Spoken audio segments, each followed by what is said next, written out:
Lo pernah dengar tentang Golden Ways? Atau lo pasti pernah dengar tentang Mario Teguh, motivator yang sering bilang super sekali. Nah, ada seorang laki-laki muda beritahu kepada pacarnya, girl, gitu, jangan jadi cewek matre ya. Cinta kita sudah cukup. Si girlnya very smart, dia bilang, boy, oke, kita sarapan cinta, makan siang cinta, sahur cinta, buka puasa cinta, ke kantor naik cinta, makan tuh cinta.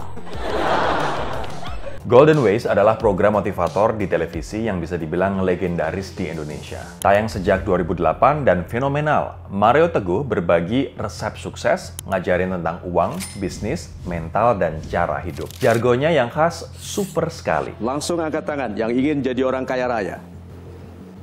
Super sekali. Mario Teguh jadi figur yang semacam guru buat Indonesia. Pembawaannya yang jenaka tapi sekaligus bijak, mampu menginspirasi banyak penonton. Jargonnya melekat di kepala masyarakat sampai suatu waktu. Tindakan dan sikapnya berkebalikan 180 derajat dengan kata-kata mutiara yang keluar dari mulut Mario Teguh, sang motivator. Mulai 2016, semuanya runtuh. Tidak dalam hitungan bulan, tidak dalam hitungan tahun, tapi selamanya. Pamornya di televisi hilang selamanya. Nah, apa yang sebenarnya terjadi? Gua bahas selengkapnya di Room for Improvement.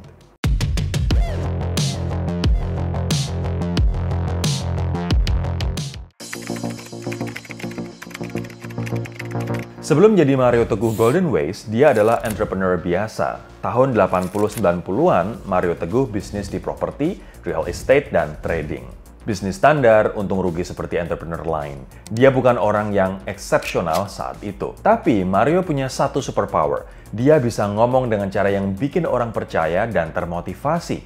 Cara dia berbicara itu kalem, sistematis, pakai analogi yang logis, dan terdengar saintifik.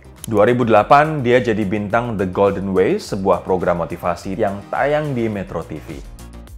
Formatnya pun sederhana. Mario ngomong tentang tema-tema motivasi dengan judul seperti cara jadi kaya, mental money, hukum alam, dan lain sebagainya. Nah, yang bikin program ini viral pada masanya adalah Mario ngomong dengan sangat yakin.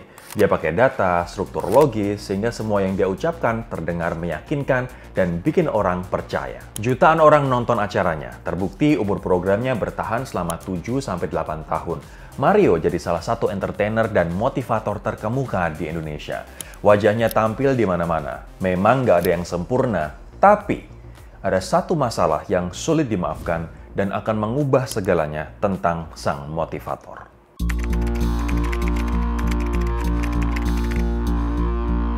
Oktober 2016, tiba-tiba muncul seorang pria bernama Aryo Kiswinar Teguh. Dia mengklaim dia adalah anak kandung Mario Teguh. Aryo bilang Mario Teguh adalah ayahnya dari perkawinan dengan Aryani Sunarto, mantan istri Mario. Tapi Mario tidak pernah mengakuinya, bahkan menganggap Aryo sebagai anak dari Mr. X atau lelaki lain.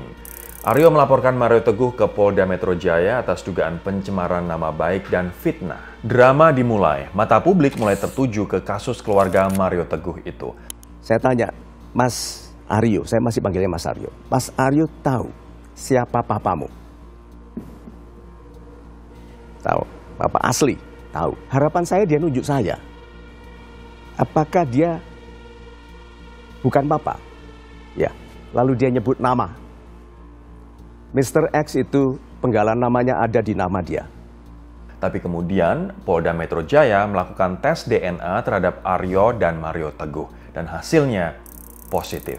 Aryo benar anak kandung Mario Teguh. Guncangan besar terjadi. Mario Teguh, motivator yang berbicara tentang kebaikan, integritas, dan hukum alam, ternyata selama ini menolak mengakui anak kandungnya. Dia justru menuduh mantan istrinya berzina. Deddy Corbuzier yang pernah bawa Aryo di acaranya bicara tentang hal ini di TV. Deddy bilang dia menyayangkan tindakan Mario yang berkebalikan sebagai seorang motivator. Om, saya disomasi sama ayah saya sendiri. Saya nggak punya apa-apa, Om. Saya takut. Beliau orang hebat. Saya siapa, Om? Tanya Kiswinar. Saya bilang, Kiswinar, kamu nggak usah takut. Kamu anaknya atau bukan anaknya? saya belain. Publik mulai marah. Mereka merasa dibohongi selama ini. Bagaimana Mario bisa ngomong tentang hukum alam, tentang kebaikan, tentang doing the right thing? Semua yang didengar, diikuti, dan dikagumi dari Mario Teguh runtuh. Tapi kasus dengan anak kandung dan mantan istrinya ternyata hanya puncak gunung es. Semua topeng mulai terbongkar satu persatu.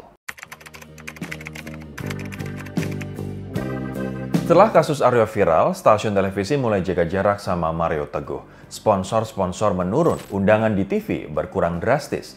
Publik yang dulu hormat ke dia sekarang jadi skeptis dan tidak peduli. 2016 sampai 2017, Mario Teguh masih coba bertahan dan tiap kali dia muncul di TV, orang-orang udah nggak inget tentang motivasinya. Publik hilang respek dan meninggalkannya. Karir yang setinggi langit itu tiba-tiba hancur berantakan, semua gara-gara kontradiksi. Dia mengajarkan kebaikan, tapi dia sendiri tidak melakukan kebaikan. Setelahnya, Mario bak memetik apa yang ia tuai. Ketika orang-orang pikir kasus Mario Teguh sudah selesai, tahun 2023 muncul masalah baru. Pengusaha skincare bernama Sunyoto Indra Prayitno melaporkan Mario Teguh dan istrinya Lina ke Polda Metro Jaya atas dugaan penipuan dan penggelapan dana sebesar 5 miliar rupiah. Kronologinya menurut versi Sunyoto nawarin kerjasama kepada Mario Teguh. Dia minta Mario Teguh jadi brand ambassador untuk produk perawatan kulit miliknya. Janji-janji besar dibuat. Mario promosiin produk Sunyoto di sosial media, jutaan followers Mario akan jadi pembeli, penjualan akan meroket.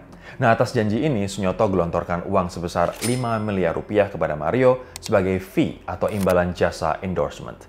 Tapi setelah itu, tidak ada yang dilakukan. Mario disebut tidak benar-benar mempromosikan produk. Post di sosial media tidak ada. Engagement tidak ada. Janji-janji nggak terrealisasi. Sunyoto mulai protes dan dia kirim somasi 3 kali ke Mario. Tapi nggak ada respon serius. Akhirnya, Sunyoto laporin Mario ke polisi.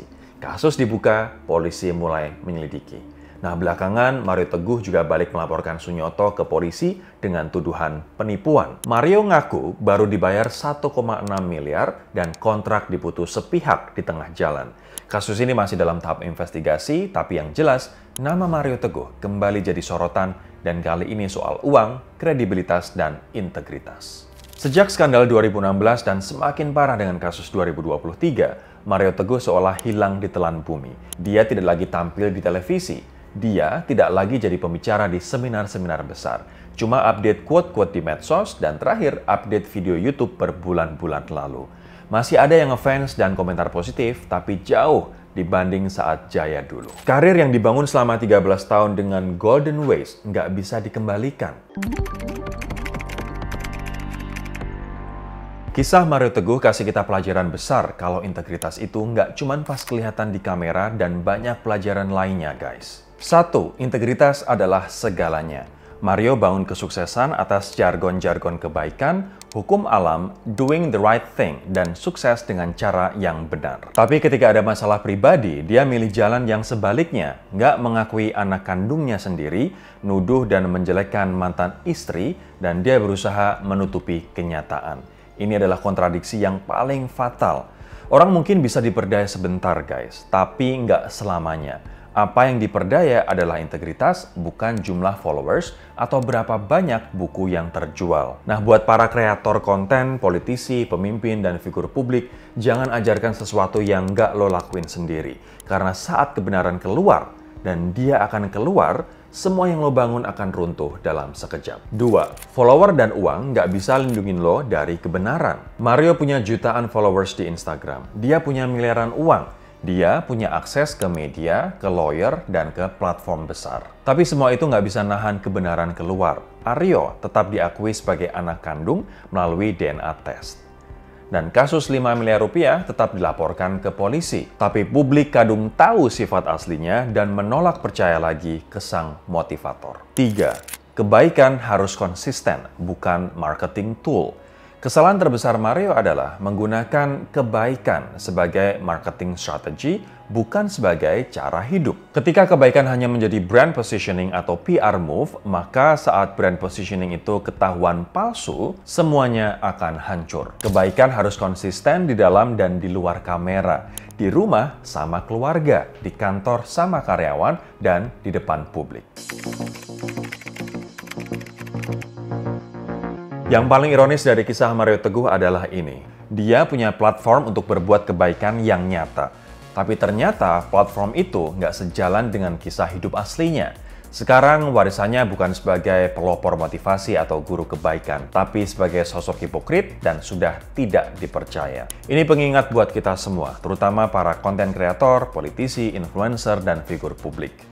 Brand yang lo bangun harus mencerminkan siapa lo sebenarnya. Bukan versi lo yang dipoles atau disapu bersih.